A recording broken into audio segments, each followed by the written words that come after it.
all the circuit nominees that we have seen so far, Myrna Perez is the most dangerous. She has been a radical and an activist for what effectively amounts to her entire career, having spent the last 15 years advocating for extreme far-left positions. She has waged campaigns against voter ID laws, describing them as the greatest rollback of voting rights in the country, even though 80% of Americans support voter ID laws and 60% of African Americans support voter ID laws. Even though voter ID laws have been upheld as constitutional by the Supreme Court in an opinion authored by Justice John Paul Stevens, one of the great liberals to serve on the court. She has opposed voter integrity laws almost across the board. And she's not just opposed to them as a matter of law. She said anyone who disagrees with her radical views and believes in ensuring the integrity of our elections must be a racist. Just 5 months ago, she said that many of the voting laws being enacted across this country are due to, quote, anxiety over the browning of America, and people having anxiety over the fact that certain folks in power are not going to be able to stay in power. I'll tell you, the folks in power that want to stay in power is Democrats in the Senate who are trying to rig the game so the voters can't vote them out. Ms. Perez is opposed to laws that would prohibit ballot harvesting, a practice that invites fraud and abuse. She went so far as to say the Democratic Party's challenge to an Arizona law prohibiting ballot harvesting was clear-cut, and that an amicus brief that I led on behalf of 11 senators supporting that common sense law was, quote, outrageous and dangerous. Supreme Court, thankfully, did not agree with Ms. Perez's left-wing views, and indeed, by a vote of 6-3, agreed with the position advocated in my amicus brief, which is that common sense bills prohibiting voter harvesting are constitutional. Ms. Perez has also argued the Constitution requires allowing felons to vote, even though the 14th Amendment explicitly in the text recognizes that states have the ability to prohibit felons from voting. So never mind what's in the Constitution, she's prepared to read it to mandate the policy outcomes she wants, text be damned. Now, a shrewd observer may think, where have I heard all of these policy positions before? And the answer, of course, is S1, the Corrupt Politicians Act. If Ms. Perez is confirmed, she will be the judicial equivalent of a judge who will mandate the Corrupt Politicians Act. Never mind getting it through Congress. You may not have the votes in Congress, but if you put an activist judge on the bench, she can order the policy outcomes you like, never mind the law. Banning voter ID, you betcha she'd do it in a heartbeat. Requiring states to allow ballot harvesting, check. She's going to be there too. Allowing felons to vote, you betcha. Prohibiting voter integrity laws, 100%. And that's exactly what Democrats want on the bench. Democrats have a long history of trying to get through activist courts what they can't get through the democratic process. And that's what they're trying to do with Ms. Perez. They can't pass the Corrupt Politicians Act, so they're trying to do the next best thing, which is confirm a radical to the bench who will impose those policies from the bench.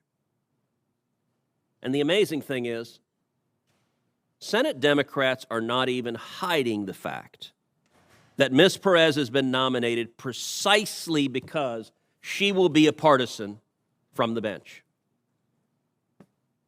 Senate Majority Leader Chuck Schumer, in a moment of raw honesty, went off script when introducing Ms. Perez at her hearing, and he said that he wants Ms. Perez on the bench because she will, quote, persuade fellow members of the Second Circuit to the righteousness of the causes that she will follow. Well, I appreciate Senator Schumer's candor. And if you were nominating someone to be a left-wing activist, this would be one heck of an endorsement. But this is damning for a judicial nominee. Chuck Schumer is telling Democrats this is going to be a righteous advocate of causes. throw out all pretense of judicial objectivity, throw out all pretense of following the law, she's going to be a left-wing activist.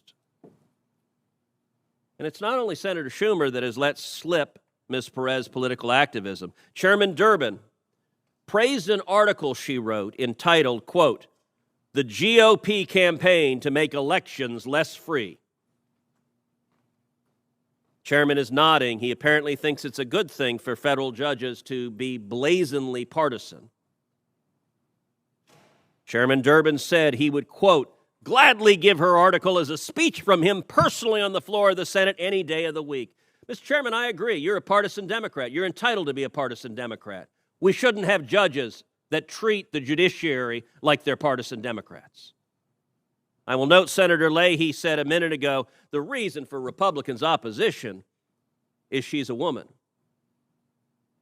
Now, call me crazy, but I seem to recall a hearing not that long ago for a judge named Amy Coney Barrett, who had extraordinary academic background, who had an extraordinary record, and who every Senate Democrat happily voted against, who Democrats on this committee asked Judge Barrett, "Have you ever sexually assaulted anyone?"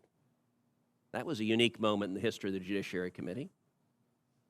Democrats on this committee had previously said about her Catholic faith, the dogma lives loudly in this one. Now, I'm not going to suggest that that was because she was a woman, which is what Senator Leahy suggested of our concerns with this nominee. I'm going to suggest it's because Democrats want left-wing partisans on the bench, and Justice Barrett is not a left-wing partisan. Neither Senator Schumer nor Chairman Durbin is wrong about Ms. Perez. She's given us every reason to believe that she will continue her radical activism if she's confirmed. Nominees who care about the judicial role, who care about the appearance of bias, who care about demonstrating a judicial temperament, will take on a judicial role as soon as they even think about the possibility of becoming a judge. But Ms. Perez has demonstrated, even when she was in the process of being nominated to the court, she's a partisan, and a partisan she will stay. After she had submitted her judicial application, after she'd had multiple conversations with a member of Senator Schumer's screening committee, speaking with Senator Schumer's staff, personally interviewing with Senator Schumer to be a judge, she continued to engage in rank partisanship. About a week after interviewing with Senator Schumer, she spoke on a virtual panel where she said that voting integrity laws were the result of, quote, anxiety over the browning of America. Ladies and gentlemen of America, get ready for a judge in a robe who, if you disagree with her political policy, is going to call you a racist from the bench, because she was prepared to call anyone who disagreed with her a racist while she was interviewing to be a judge. Later, even deeper into the process, when she was in contact with the White House counsel's office, she disparaged originalists as, quote, people who think that we were at our best when our country was first founded and didn't include women or people of color or people without property in the electoral process. So apparently, Judge Perez is saying, Clarence Thomas, who's an originalist, thought we were better when people of color were not allowed to vote.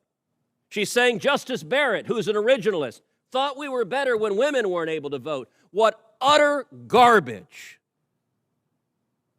That's not what any rational, reasonable, fair-minded person says, but it is what a left-wing activist and extremist says. And she did this when she was deep into the process of being considered to be a federal appellate judge. Senator Schumer, Chairman Durbin are both right. This nominee is and always has been a left-wing activist. And if she's confirmed to the Federal Court of Appeals, she'll continue to be a left-wing activist. Unfortunately, that's what our Democratic colleagues want. In a moment, we're going to vote on this judge, and I'm going to predict that every single Democrat is going to dutifully salute and say aye. Confirm the activist. To heck with judicial independence. To heck with judicial temperament. To heck with following the law. All right, folks, thank you so much for joining us here at Golden State Times. If you're new to the channel, we encourage you to subscribe by clicking that middle button. Also, check out our previous video by clicking the video on the right, or a video you might enjoy by clicking the video on the left. Also, don't forget to click the thumbs up button and share this video on social media. Peace.